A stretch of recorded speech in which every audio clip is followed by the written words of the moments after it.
I want to talk about just a few basics because I've started many businesses also. Just some basics we may note here, and especially those who said they are huge business people. I saw your hearts. You said you are doing very well in business, but for now, it is in the mind. Just for now, it is in the mind. One of the basic, I have seen it is important. As you start a business, you don't start a business because the other person started. You start a business because there is a gap. Gap may be in terms of demand. Gap may be in terms of geography. It could be at the same product, it is somewhere else, but it's not yet in a geographical area that you are seeking to establish.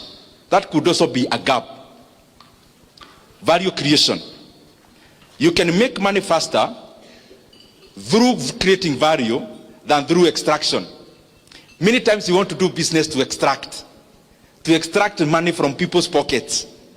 And that is why you realize, and especially in a church setup, when you do business, you want people to sympathize with you because you go to the same church to buy you a product for that reason. That is not a reason enough.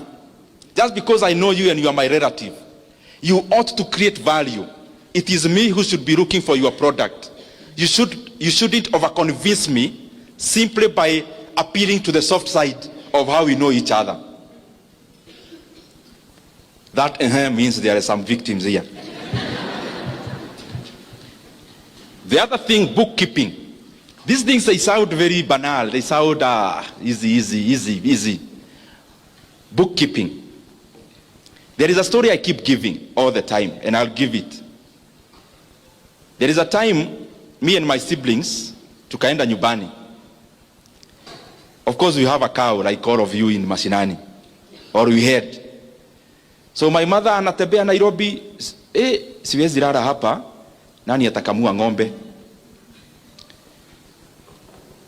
All the time, anaumwa na mgongo, nini? Ng'ombe. So siku moja tukaenda, kamwambia madheka hapa chini, kuja na kalamu. Hebu tuone hii ukulima yako inakufikisha wapi? Unapeleka kwa daily how many liters? These liters. Okay. Ukiendea, unapeleka daily, then unaendea chakula ya ng'ombe kwa daily. Hata hiyo arrangement iko hapa Nyeri. So you are given the net after wametoa chakula. Hiyo net unalipa mfanyikazi mwenye alikusaidia siku 2-3. Na unalipa pahali umekoboa you have leased some land for Napier grass. After we did the math, we realized, I'm using that as a businessman. This is a businessman, a farmer, you can say now, in agro processing or something like that, to sound sophisticated.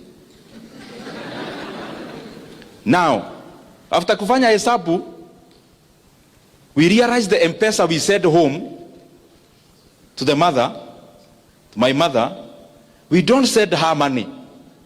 We said what? We said the cow. Only that we use her phone. Because after doing that math, it taught me one thing that we all do, especially owners of small businesses. We never track our progress. So we never know whether we are timing or we are making progress. And the best way to do that is to use data. Data could be in terms of number of customers served, in terms of bottom line. Me, I like looking at bottom line. After all is said and done, it is not if you are a person doing oil, your business is not to fuel other people's cars. Your business is to make money. In economics class, we say, it is not out of the benevolence of the baker that we enjoy our daily bread. It is out of their selfish interest to make money that we get Ken Blessed coming to our local shopping center every day. And in the economic interaction, selfishness is what bites the economy. You buy a matatu there seeking to make money, and me, I open a hardware seeking to make money. That interaction of the market is what creates the economy. So as you start your small business early enough, track progress so that you actually know whether you are overstaying in a redundant area for too long.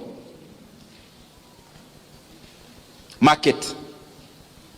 Many times we are limited by what we know in the mind hapa. But do you know now with internet, there is a lot you can do.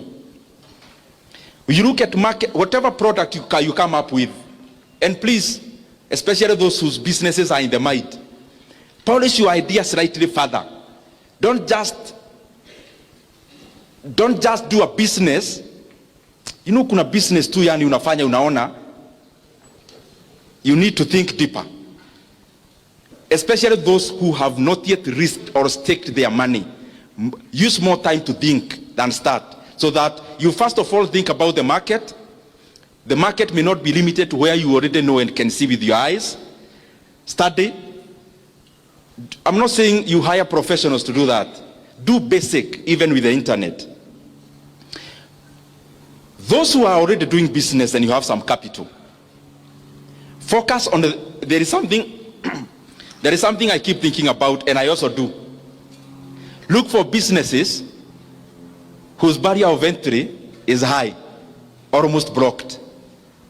The highest margins are in businesses that have got high barrier of entry. Barrier of entry may be in terms of knowledge. Barrier of entry may be in terms of capital.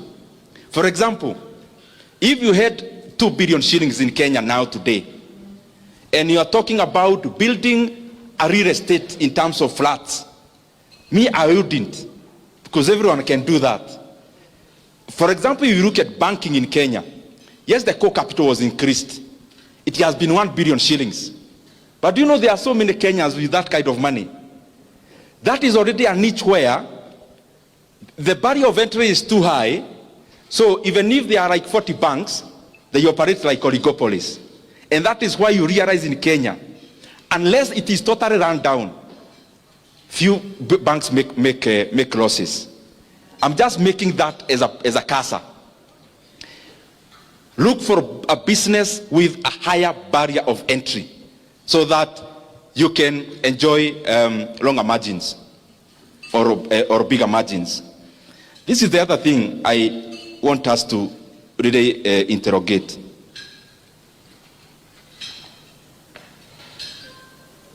In my village, just like yours, my former teacher retires. The first thing they do is to buy a matatu. Or hapo kwa shopping center yetu anajenga hapo. Pesa ya retire. Karibu wote. What am I trying to say? Those businesses are good. They are good because they facilitate movement and they facilitate trading. But probably even my brother and sister in the same industry, there is much more they can do around there. What am I trying to say? Kenya is also a broad country. Yani kama huna we measure your success by how many plots you have. Maybe we'll talk about that later. Nikienda kumaliza. By the way, I'm almost finishing. Now, allow me now these minutes, because I can see here, next time, this one here, this is the lead sponsor. We would want in the next few years to come, the owner of this lead sponsor will be from this hall.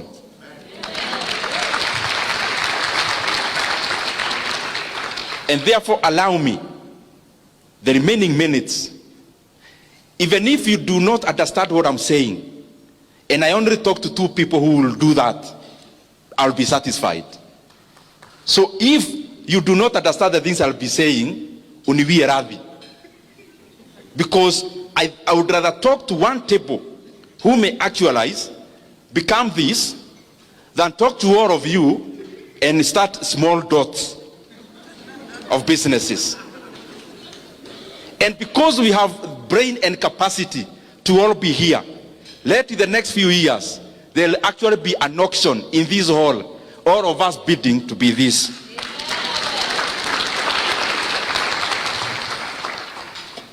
I'm talking about how we must fashion ourselves in this world to move from being net worth of $500,000, net worth of a millionaire, and because all wealth is granted by God, that we also break that ceiling.